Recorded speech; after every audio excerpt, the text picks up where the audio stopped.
이재명 대표가 당내 공천 갈등에 대해 입을 열었습니다. 이 대표는 선거에 부당하게 개입하는 언론과 비리 의혹이 있는 여당 공천에 대한 사이다 발언이 있었는데요. 내용 살펴보겠습니다. 지금 공천을 놓고 우리 더불어민주당의 공천이 사천이니 측근 공천이니 무슨 친명 공천이니 이런 얘기들이 많이 나옵니다. 정부 아니 여당의 이런 엉터리 지적도 문제지만 이걸 확대 재생산할 뿐만 아니라 여당의 이런 허위 가짜 주장의 근거를 만들어주는 가짜 뉴스를 만들어내는 일부 언론의 이 잘못된 행태도 정말로 심각합니다. 아까 서원석 최고께서도 지적을 했지만 41명의 친명 공천 내용을 제가 아침에 읽어봤는데 개인적으로 참 고맙기는 합니다만 친문, 친명 뭐 이런 식으로 구분할 때 과연 이게 언제부터 갑자기 친명으로 분류됐지? 이런 생각이 들었습니다. 언젠가는 또 단수 공천 받으니까 친명했다가 경선되니까 비명했다가 다시 단수로 바뀌니까 친명이라고 쓰는 곳도 있었습니다. 이게 언론입니까? 이거는 언론의 직무를 어기는 것뿐만 아니라 선거에 부당하게 개입하는 그야말로 허위사실 공표를 통한 낙선 목적의 불법 선거 행위 아닙니까?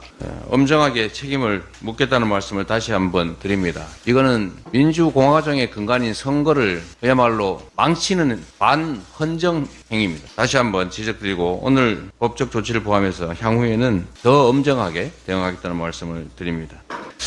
국민의힘의 공천과 민주당의 공천에 대해서 비교를 해볼 필요가 있습니다. 특히 그 비교의 극단적 사례가 바로 김영주 국회 부의장입니다. 민주당은 우리 국회의원들의 4년간의 국정에 대해서 평가를 합니다. 엄정한 기준에 의해서 객관적으로 평가한 결과 김영주 국회의원은 민주당이 그리고 국민들이 혐오해 마지 않는 소위 채용 비리 혐의에 대해서 소명을 제대로 하지 못했습니다. 그렇기 때문에 이미 정해진 기준에 따라서 공직자 윤리점수에서 50점을 감점했던 것이고 그래서 배정된 점수 50점이 0점으로 된 것입니다. 주관적 평가를 한 것이 아니라 객관적인 정량 평가였습니다.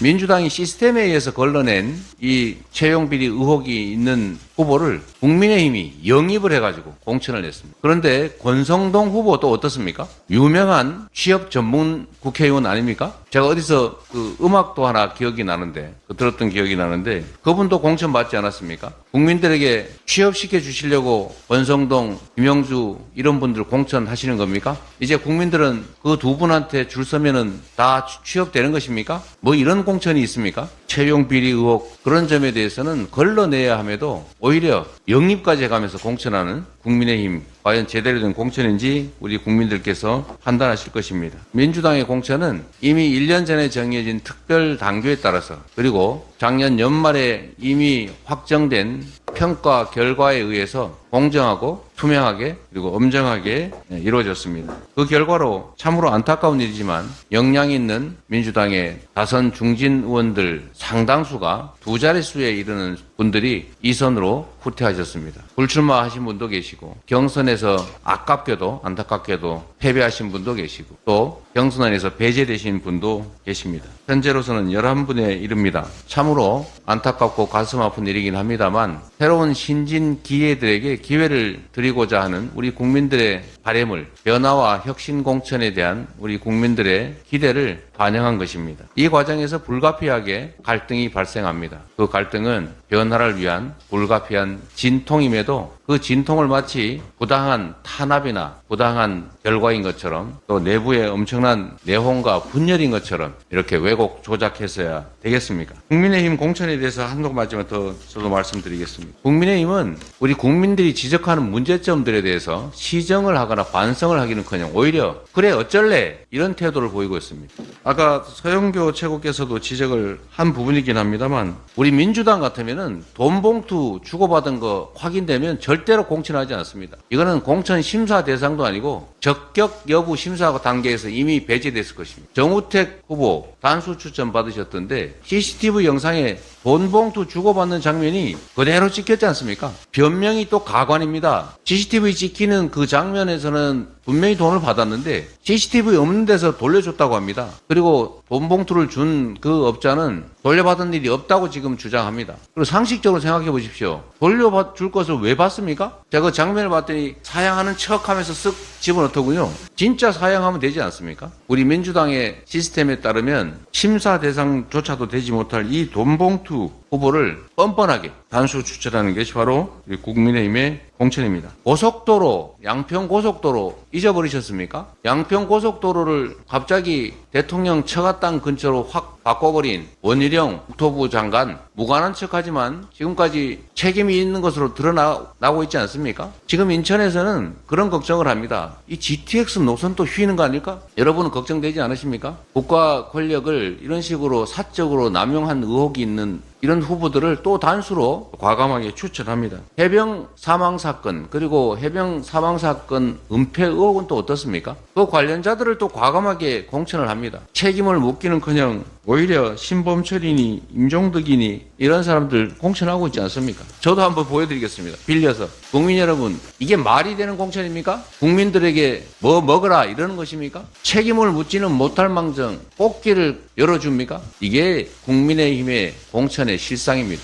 지금 총선을 앞두고 대통령부터 여당 주요 인사 그리고 일부 언론들의 이 불법 선거, 정말 선거가 난장판이 되고 있습니다. 무법천지 아닙니까? 대통령은 평소에 안 하던 간담회를 선거에 이르러서 이렇게 집중적으로 아예 대놓고 어쩔래 이런 태도로 강행하고 있습니다. 선관위 뭐합니까? 대한민국의 헌정 질서가 통째로 무너지고 있습니다. 경찰, 검찰 이 명백한 불법 선거 운동 두고 대체 뭐하고 있습니까? 경고라도 한마디 합니까? 지금은 권력을 쥐고 있으니까 다 무모할 수 있을 것 같을 겁니다. 수사권, 기소권 다 가지고 있으니까 고발, 고소해봐야 무혐의 처리하면 그만이다. 너희들이 어떻게 하겠느냐? 이렇게 생각하겠지만 역사가 기억할 것이고 권력은 유한한 것입니다. 영원할 것 같아도 화무 11홍입니다. 국민들은 언젠가 이 난장판 무법 천재에 대해서 반드시 책임을 물을 것이고 그리고 4월 10일에도 분명하게 심판할 것을 확신합니다. 경제는 폭망했고 헌정 질서는 통째로 무너졌고 국민들은 내 자식 군대 가서 혹시 전쟁터에 끌려가지 않을까 이런 황당한 걱정을 하고 있습니다. 이번에 심판하지 않으면 나라가 어찌 될 것입니까? 국회 입법권까지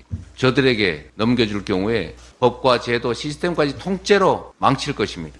박찬대 최고위원이 했던 거 저도 한번 따라해 보겠습니다. 심판해야 바뀝니다. 심판하면 바뀝니다. 무능, 무도, 무책임 윤석열 정권을 이번에 반드시 심판해야 합니다. 회의를 마치겠습니다. 여기서부터 잠깐 주목해 주시기 바랍니다. 제가 시청자분들을 위해서 깜짝 선물을 준비했는데요. 제가 항상 여러분들께 뭐라고 말씀드렸나요? 뉴스만 평소에 잘 챙겨보셔도 돈이 된다, 돈을 벌 수 있다라고 말씀드렸는데요. 자, 여러분들 여기 보이는 각종 뉴스. 엔비디아와 TSMC, 해리스와 트럼프 미 대선, 우크라이나와 북한군의 충돌, 북한과 러시아의 조약 등등과 같은 뉴스를 보게 되면 여러분들은 어떤 생각이 드세요? 그냥 뉴스만 보고 끝내는지 아니면 이 뉴스를 어떻게 이용할 수 있는지 이 부분을 고민하고 계시는지 되물어보고 싶습니다. 자, 그 이유가 뭐냐면 제가 지난 1월 여러분들께 뭐라고 말씀드렸나요? 지금은 반도체 장비 관련 산업에 큰 관심을 가져야 한다. 뉴스만 보고 그냥 넘기지 마시고 한번 투자적으로 고민해 보셔야 한다고 말씀드렸습니다. 그리고 나서 이런 썸네일을 유튜브나 뉴스를 통해서 많이 보셨을 텐데요. 이런 반도체 장비 관련 산업이 이슈가 되었을 때 부자들은 어떻게 생각한다고 했나요? 반도체와 관련된 투자 수단은 뭐가 있는지, 어떤 주식이 가장 좋은지 자연스럽게 생각한다고 말씀드렸습니다. 그 이유가 부자들이 봤을 땐 이슈가 돈으로 이어지고 그 이슈가 나에게 돈을 벌어준다는 경험적 확신이 있기 때문입니다. 그래서 부자들은 사회적 이슈와 돈의 흐름을 관심 있게 쳐다본다고 제가 말씀드렸습니다. 이번에도 마찬가지입니다. 제가 지난번에 시청자분들과 함께하는 주식으로 수익 내기 이벤트를 진행했었는데요. 당연히 100% 무료로 진행되었습니다. 자, 여기 보시면 아시겠지만 제가 지난번에도 저한테 성공이라고 문자를 보내주신 모든 시청자분들께 이렇게 반도체 관련주 중에 많은 종목이 아니라 가장 급등할 확률이 높은 딱 한 종목, 한미 반도체 한 종목만을 추천드렸어요. 그러면서 여기 나오는 대로 정확히 얼마에 매수해야 하는지, 수익률이 얼마나 나왔을 때 팔아야 할지 정확히 말씀드렸는데 지금 실제로 어떻게 되었나요? 오른쪽을 보시면 아시겠지만 제가 1월에 문자로 한미 반도체를 소개해드리고 나서 실제 3배 이상의 급등이 나왔습니다. 그래서 당시에도 많은 분들이 제가 드린 이 종목으로 수익을 크게 내실 수 있었는데요. 다시 한번 수익 축하드리고 이번에도 마찬가지입니다. 지난번과 마찬가지로 성공이라는 문자를 보내주시면 제가 이번에 추후 주가가 폭등할 반도체 장비주 딱 한 종목을 시청자분들에게 문자로 종목명과 사고 파는 시점을 모두 알려드릴 거예요. 그래서 여러분들이 주식으로 돈 버는 연습을 한번 해보셔라 이렇게 말씀을 드리고, 혹시라도 나는 주식을 하지 않는다라고 하시는 분들은 주변에 주식하시는 분들께 추천해 주셔도 되고, 연세가 있으신 분들은 자녀분들에게 한번 이걸로 수익을 내보라고 이렇게 조언해 줄 수도 있으시겠지요. 그래서 지금 이 영상을 보시는 시청자분들 중에 나도 이번 종목이 궁금하다 하시는 분들은 누구나 어느 시간대나 상관없이 부담 없이 위쪽 상단에 제 번호를 남겨두고 있습니다. 제 번호 010-4292-3138 제 개인 번호인데요. 지난번처럼 성공이라고 보내주시면 제가 이번에도 똑같이 무료 추천 폭등할 급등주 문자를 보내드리겠습니다. 제 번호 010-4292-3138로 성공이라고 문자 보내주시면 여러분들이 직접 이슈를 통해서 돈 버는 연습을 해보실 수 있는 것이고, 제가 돈을 받는 것도 투자를 대신 해드리는 것도 아니니까 부담 없이 신청해 주시면 되는 겁니다. 그리고 수익이 나면 저는 다른 것은 바라지 않습니다. 제 채널에 구독, 좋아요 한 번씩만 눌러주시라 이렇게 다시 한번 말씀드리겠습니다. 긴 영상 시청해 주셔서 감사드립니다.